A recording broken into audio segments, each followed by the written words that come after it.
Oh, Everyone, and welcome to another episode of Busting Through Life Challenges with me, Di Parker. And to continue the theme of introducing you to coaches around the globe, today I've got Dr. Lizzy Bernthal, who helps people through workplace toxicity and through resilience and confidence leadership.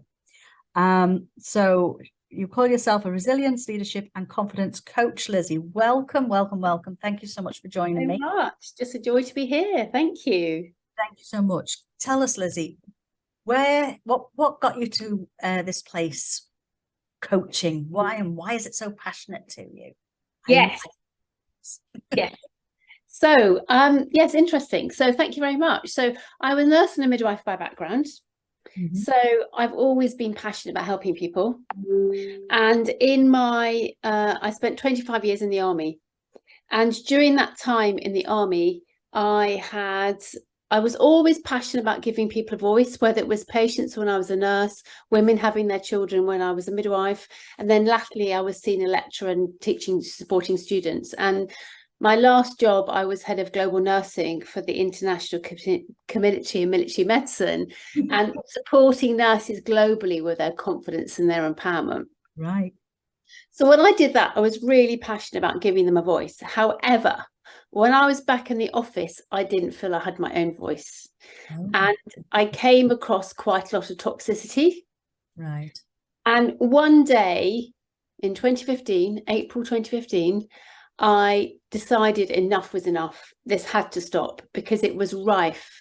And I stood up at a meeting and I said, enough is enough. This has to stop. And at that point, that set up my mission to leave the army, which I did in 2018, and set up my business as a coach to help all those who have been exposed to toxicity to stop it. So I'm on a mission to end workplace toxicity by helping leaders own their voice, own who they are, show up confidently and passionately. So therefore, there's no place for toxicity.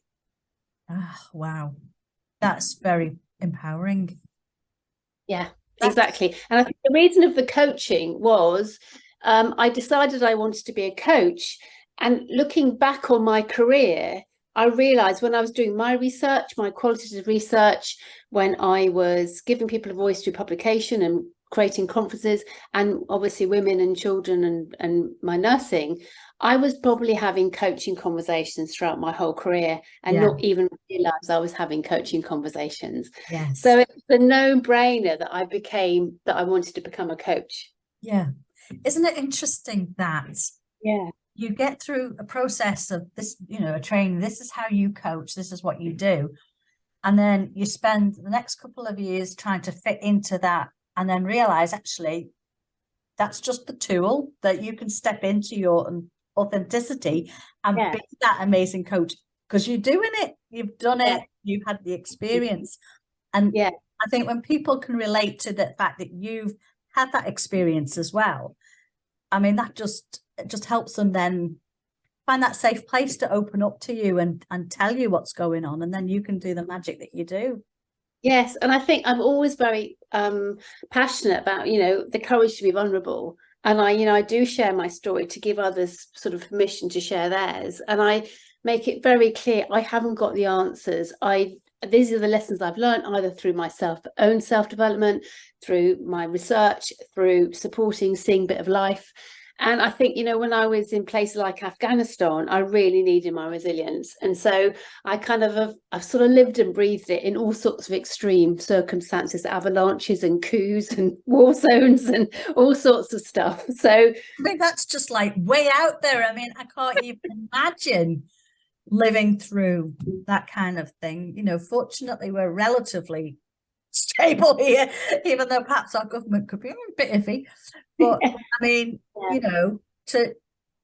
there's so many things I would want to ask you, but I need to stay on point. I mean, the nursing element, I mean, can I share the story about your flight home, or will you do that? I mean, that just filled my heart. Do you remember the flight home you had? Oh, when I stepped off the tarmac going to Afghanistan. Yes. I think when I went to Afghanistan, I was leading a team, and I was responsible for health and effectiveness of all healthcare in Afghanistan. So I had a massive responsible job, and I had a 10-year-old at the time. I could have not gone because I could have not gone. However, it was never, ever in my radar not to go, because if I didn't go, somebody else could be killed in my place, and I could never do that. And it was interesting, and this is how I support clients, is that often we have a choice, but everything we do, we have a choice, but we don't see it as a choice. Yeah. So I never saw it as a choice not to go, but in fact, I did have a choice. Yes.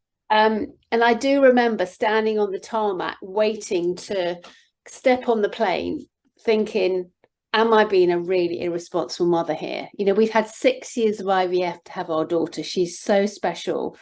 What sort of mother am I that can just get on a plane, potentially leave her motherless in order to do my duty? But I just knew I had to do it. I just knew, because how could I be authentic and integrity if I wasn't prepared to do what other people were doing? Yeah. That was all to me part of leadership. And obviously, luckily, I did come back and all was good. And actually, she's even, it's 10 years on now, she still talks about it with pride that I went to Afghanistan. Oh, that's great. I mean, was that in your background? Yes, I'm 8th generation army. So okay. we go back to William the Conqueror, coming over with William the Conqueror. So it was sort of sacrifices. I've been brought up with sacrifice. 2 of my uncles were killed fighting. Right. So, you know, my father was one of 4 brothers, and 2 of them were killed. So I was brought up with that level of sacrifice, and just do your stuff. And if it works well, it doesn't, but, you know, give it a go. And, you know, we are here to do much bigger than ourselves. Wow. I mean, the amount of grief and loss that you've got going on there around that, and yet that stoic sort of attitude that we're going to do this anyway, it's amazing. Yeah. So tell us then, how does somebody work with you? What does that look like? Let's get. Yes.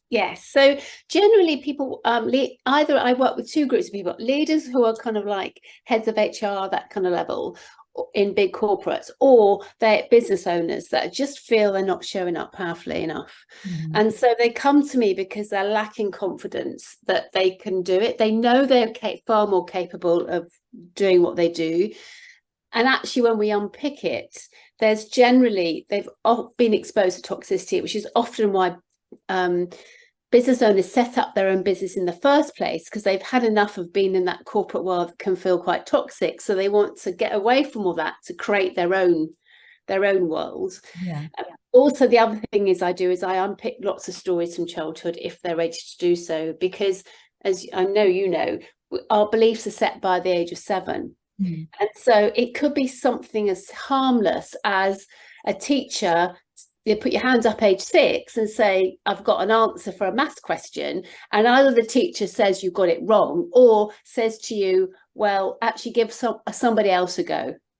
And that sets up the belief I'm going to stay quiet, because if I speak up, I'll be shut down. And 20, 30, 40 years later, it shows up that you don't want to speak up at a boardroom, or you don't want to generate clients because you feel that you might be bothering people. All that people pleasing stuff kicks in. Yeah. I love looking at those saboteurs, those little rascals. Yes, exactly. Those on our shoulder. So, what can you see? How would you like to take your business going forward? What's in the future for you? Yes, well, I think I used to speak all around the world before. I want to get back on the world stage again. Obviously, it all stopped in 2020 because of a virus. So yes, so I want my mission. What I would love to do is be back on the world stage in big auditoriums, showing women particularly, you can do it, you're amazing. I've just had a chapter of a book published about resilience. I'm writing my own book as well at the moment. Wow. I want to set up my podcast. I do a Confidence Café that's free on Zoom twice a week anyway. I just want to help as many people as I can on a global stage, so that my mission is to let everyone know you are awesome. There's nothing in you that needs to be fixed. There's nothing that's broken. Let's just do it. That's wonderful. How does anybody join your cafe? Yes, well, I can give you the link. It's just free on Zoom, and it's on Eventbrite. Oh, so you can find it by looking at Lizzy Bernthal. yeah. But I can always obviously share the links with you. It's every Tuesday and every Thursday at lunchtime, half an hour, just a drop in, 1 o'clock till 1:30 on a Tuesday, 12 to 12:30 on a Thursday. And it's just a safe space to pop in with a question, and then we unpick it for half an hour, no agenda. And then there's a WhatsApp group attached to it, so that, you know, to create that carry on support. the conversation afterwards. Well, that's absolutely, truly amazing. Now, I would just ask you a quick question I've been asking some of my guests. When it's all said and done, who do you want to be known as, or what do you want to be known for? Great question. I think it's to making a difference. For having made the difference that actually inspired others to realize they've got everything within them. There's nothing that needs to be broken or fixed, and that we are all awesome. We sure are. Yeah, exactly. Like exactly. Yeah, exactly. Yeah. So before we close off then, Lizzy, is there anything else that you would like to share about what you're doing, what's coming up, apart from the fact you're going to do your podcast? How's that going to go? Is it a YouTube, or are you going to do... I'm starting, I've recorded quite a few episodes, so they're going to be on Anchor, which is now Spotify. Yes. Yeah. So just to share as many tips as possible. Obviously, I'm going to start interviewing people too, but I've got quite a lot of YouTube already. So again, you can find me on YouTube. It's just sharing lots of little tips, and I post on all platforms on social media as well, with just little videos, little tips, just anything that might, you know, trigger something. So yes, I love doing that. And then, yeah, it's finishing my book as well. So again, that's another way to get to more people. So, yeah. Well, thank you for sharing all of that. So if anybody wants to get in touch with Lizzy, she's just told you how to do it. We'll put the links below this, and also Lizzy will give me the direct details so that I can stick it on the end of this podcast. Lizzy, thank you so much for coming and joining me today for this sort of window into the training and coaching that you do. And I really hope you have a great time and success beyond belief with it. I want to see my business is called Release Stage. Yes, exactly. And my business is called Release Your Potential. There you go. Thank you very much, Lizzy. Okay. Thank you so much. Take care.